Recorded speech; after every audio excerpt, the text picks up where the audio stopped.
हो, हे गाव 2050 मध्ये जगतंय.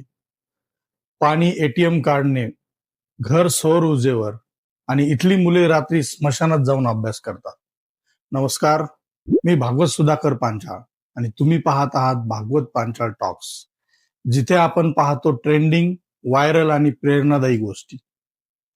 पुणे जिल्ह्यातील पुरंदर तालुक्यातील वसलेले आडाची वाडी हे गाव आज केवळ एक भौगोलिक क्षेत्र राहिलेले नाही, तर ते भारतीय ग्रामीण विकासाच्या भविष्यातील प्रतिमेचे जिवंत उदाहरण बनले आहे. 2050 मध्ये जगणारे गाव ही ओळख या गावाने आपल्या सामूहिक इच्छाशक्ती, तांत्रिक प्रगती आणि शाश्वत जीवनशैलीच्या जोरावर मिळवली आहे. मुंबईपासून साधारण 250 किलोमीटर अंतरावर असलेल्या त्या छोट्याशा वस्तीने शहरी मानकांनाही मागे टाकेल अशा सुविधा निर्माण केल्या आहेत.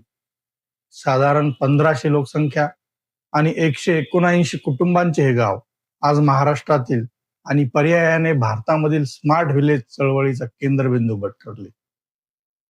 आडाचीवाडी हे गाव पुरंदर तालुक्याच्या दुर्गम भागात असूनही तिथल्या नागरिकांना भौगोलिक मर्यादांचे रूपांतर संधीमध्ये केले आहे.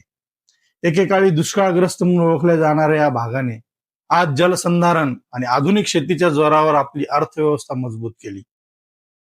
गावाच्या लोकसंख्येची रचना आणि साक्षरतेचे प्रमाण हे तिथल्या प्रगतीचे मुख्य गमक आहे. गावातील साक्षरता दर हा महाराष्ट्राच्या सरासरी साक्षरता दरापेक्षा अधिक असणे हे आधुनिक तंत्रज्ञान स्वीकारण्यासाठी एक पूरक ठरले आहे. विशेष म्हणजे गावातील महिलांचा निर्णय प्रक्रियेत असलेला सहभाग साधारणतः 70% हा सामाजिक विकासाचा कणा ठरला आहे.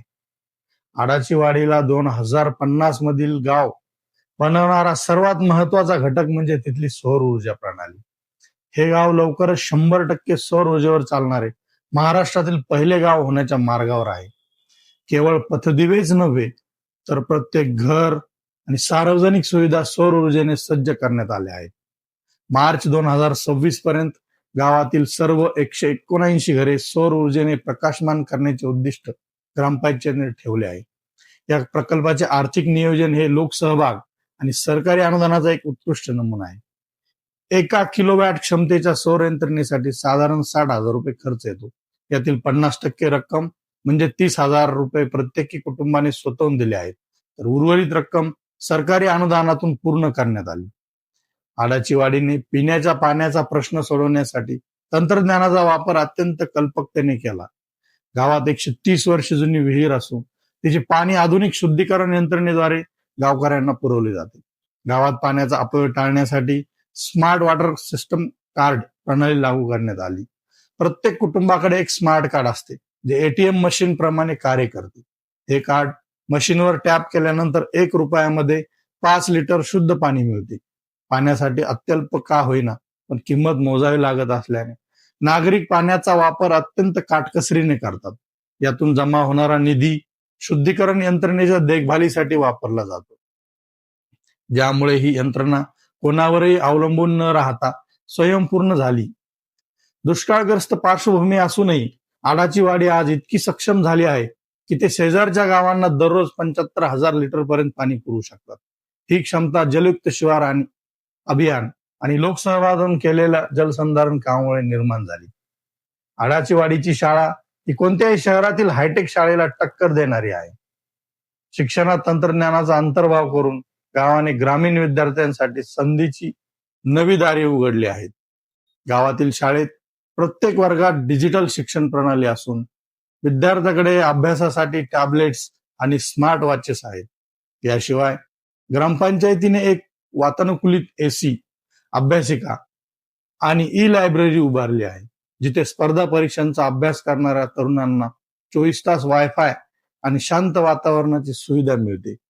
एक अत्यंत धाडसी आणि सामाजिक प्रबोधनाचा भाग म्हणून गावातील मुले रात्रीच्या वेळी स्मशानभूमीमध्ये जाऊन अभ्यास करतात. यामागे 2 मुख्य हेतू आहेत. स्मशानभूमीत गावापासून लांब असल्याने तेथे अभ्यासासाठी लागणारी शांतता असते. लहानपणापासूनच स्मशानभूमीबद्दलची भीती आणि अंधश्रद्धा दूर व्हावी, हा यामागचा सामाजिक उद्देश आहे. सेवानिवृत्त शिक्षक अनिल पवार या उपक्रमाचे मार्गदर्शन करतात. आडाचीवाडीचे रस्ते आणि अंतर्गत सुविधा या युरोपातील एखाद्या लहान शहरासारख्या वाटतात. गावात सिमेंट कॉन्क्रीटचे रस्ते असूनही त्यांची निगा राखण्यासाठी ग्रामस्थ स्वतः श्रम करतात.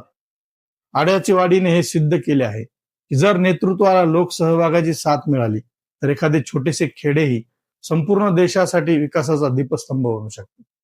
हे गाव आज केवळ एक महाराष्ट्राचेच नव्हे तर विकसित भारत 2047 च्या स्वप्नातील एक वास्तव बनले आहे.